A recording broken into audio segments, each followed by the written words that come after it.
इसका कारण कोई बता दे। आप यही पूछिए। ये बिल्कुल किए जाने वाले काम है, डूएबल है। इसमें कोई किसी को भीख मांगने की जरूरत नहीं है। भगवान का दिया हुआ, प्रकृति का दिया हुआ हमारा अपना संपत्ति है। और इसके लिए एक बात और मैं कहना चाहूंगा, हमारी स्थिति अगर बुरा है तो बिल्कुल जीवन भर याद रखिए, कोई दूसरा देश वाला आके हमारा स्थिति को नहीं सुधारेगा। तो किसी भी दिन को कोई भी नहीं आएगा। हमको खुद जागना पड़ेगा। हम कितने होशियार हैं, कितने जल्दी जागेंगे, कितना लेट करेंगे, इस पर निर्भर है। जितना लेट हो जाए उतना कष्ट हो जाएगा, उतना नष्ट हो जाएगा, वो नुकसान हमको फिर झेलना पड़ेगा।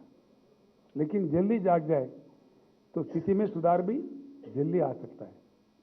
हम कितने होशियार हैं, कितने जल्दी जाग जाएंगे, कितनी मतलब चेतना है हमारे बीच में, सवाल इस चीज़ का है।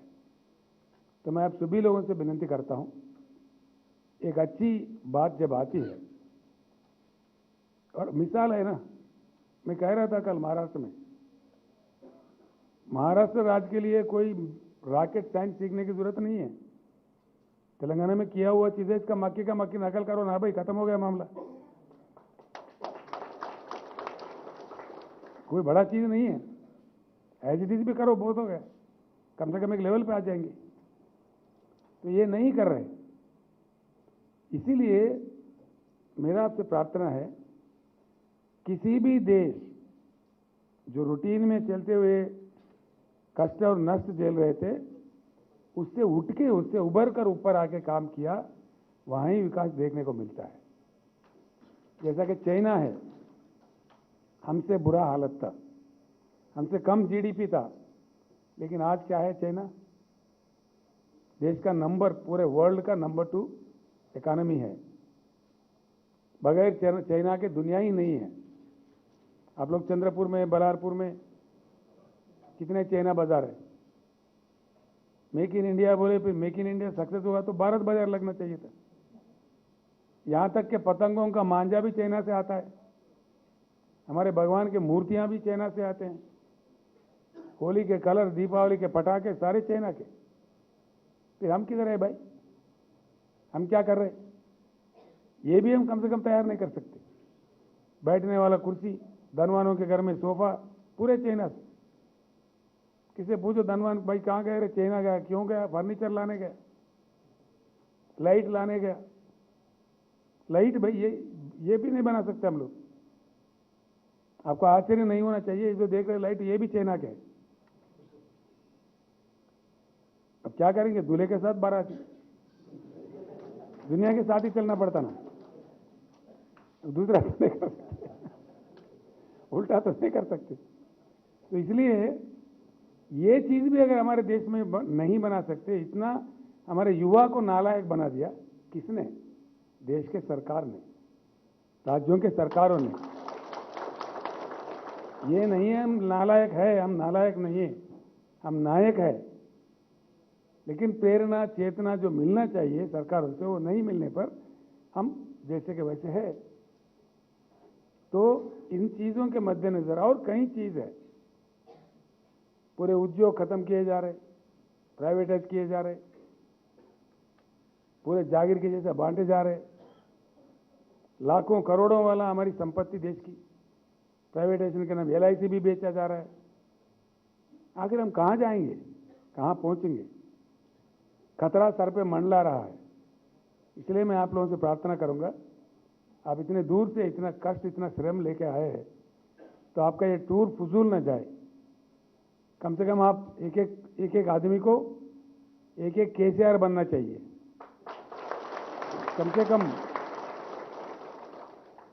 अपने बस्ती में, अपने गांव में, अपने तालुका में, जहां भी हो, ये बात पूछ कर, बात चर्चा कर कर एक 100 लोगों को आप तैयार करना चाहिए। एक दीप से जो दूसरा दीप जलाते हैं, चेतना ऐसे ही आती है, जागृति ऐसे ही आती है। कभी भी एक एक बूंद मिलके ही समंदर बनता है। अब 7 मई से लेके 7 जून तक महाराष्ट्र राज्य में जितने भी 288 असेंबली सीट्स है, असेंबली हल्के है 288, पूरे 288 में हमारे मानिक जी के नेतृत्व में पूरे 288 गाड़ी निकल रहे हैं एक साथ में। हर गांव में कमेटी बनेगी, महिला कमेटी बनेगी, युवा कमेटी बनेगी, किसान कमेटी बनेगी, पार्टी की मेन कमेटी बनेगी और मेंबरशिप भी करेंगे। तो इस प्रकार का 1 महीने के अंदर पूरा लग के एक दीक्षा लेके बना देते हैं। फिर किसी महाराष्ट्र का एक सेंटर देख के वहाँ पे हम लोग किसान रैली करते हैं बहुत बड़ा, 10-12 लाख का। तब हमारी शक्ति का प्रदर्शन होगा, तब सारा आ जाएंगे। मेरे बात खत्म करने से पहले मैं एक अनुरोध आपसे करूंगा। ये एक बात इसमें स्पष्टता होना चाहिए हमको, कोई इधर उधर सोचने की बात नहीं है। अब किसान आत्महत्या करने की स्थिति पे आ गए। रोज का 9-8 का आंकड़ा चल रहा है महाराष्ट्र में। किसी को कोई पड़ी नहीं है, बेफिक्र है। मैं एक बार नांदेड़ में आया था महाराष्ट्र में, पहली बार, एक ही बार आया। तो बोले महाराष्ट्र सरकार बजट में लगा दिया, हर किसान घर को एक 6,000 रुपये देंगे, घर को, पूरे हर किसान को नहीं, 6,000। फिर उसका बाद में मैं लोहा में आ रहा था, नांदेड़ में। वहाँ के भूतपूर्व मुख्यमंत्री और अभी के उप मुख्यमंत्री जो देवेंद्र फडणवीस जी हैं, उन्होंने एक बयान दिया अखबारों में, भाई चंद्रशेखर जी आपका काम तेलंगाना में है, महाराष्ट्र में क्यों आ रहे? मैं बोला 6,000 क्यों दिए बीक के जैसा, 10,000 दो तेलंगाना के जैसा, बीमा कराओ और दलित बंधु दलितों को दे दो, तेलंगाना का मॉडल इंप्लीमेंट करो। मैं, मेरा काम खत्म, मैं मध्य प्रदेश चले जाऊंगा, आप आराम से महाराष्ट्र संभाल लो। इतना ही कहा मैंने। पूरा तेलंगाना मॉडल अमल करो, कानून पास करो, अभी असेंबली चल रहा है, मेरा काम खत्म, मैं मध्य प्रदेश चले जाऊंगा, कहीं अन्य जगह चले जाऊंगा। उसका फिर जवाब नहीं है। तो ये चक्कर है। सिंपल बात है, आप किसी से भी क्वेश्चन पूछिए, जब तेलंगाना में ये सारे बात संभव है, महाराष्ट्र में क्यों नहीं, सारे भारत में क्यों नहीं?